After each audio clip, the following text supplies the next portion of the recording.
Ny ompiana ny alika.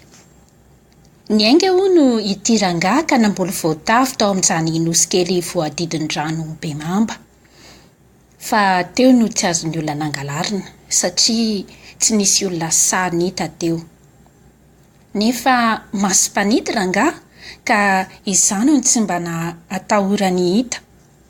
Indray maraina dia niainga rangaha mba hiavan'ny voataviny ka noho ny vantany voandroboka dia norapasany mamba ka nilanjalanjainy sady nasitritsitry ny teny anaty rano.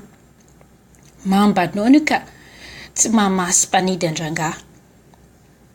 Fa sendra nandalo kosa ity alika anankiray ka nahita azy notsinitsininy mamba teo anaty rano dia nanao ifipetsy tamin'ny mamba izy ka nanao hoe "Oleroa!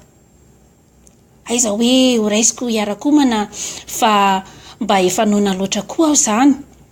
Fa hoy ny navalin'ny mamba, "Avy ary hiarakomana raha dia efa lampana toy izany ialahy." Dia hoy ny alika, "Misaotra leroa, nefa tsy mahay rano aho fa atoloha reto tany ho raisiko." Dia namipetra azy ny mamba hoe, "Izao alefa ny ialahy ary." "Tsia!" hoy ny alika, "Haninam-biam-bava leroa ka alefa." Dia natolotry ny mamba azy rangaha. Kanjo no vatany vaovao rainy kosa dia nalefany tokoa sady nitso-drano azy izy hoe, "Mandehana sao mahatsara mody any amin'ny vady aman-janako rangaha."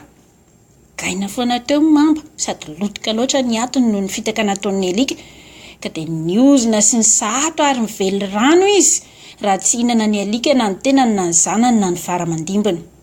Fa rangaha kosa dia mba nivoady sady namipetra ny zanany sy ny vara-mandimbony hoe, "Raha mety ho zanako sy taranako koa dia tsy maintsy manisy soa ny alika."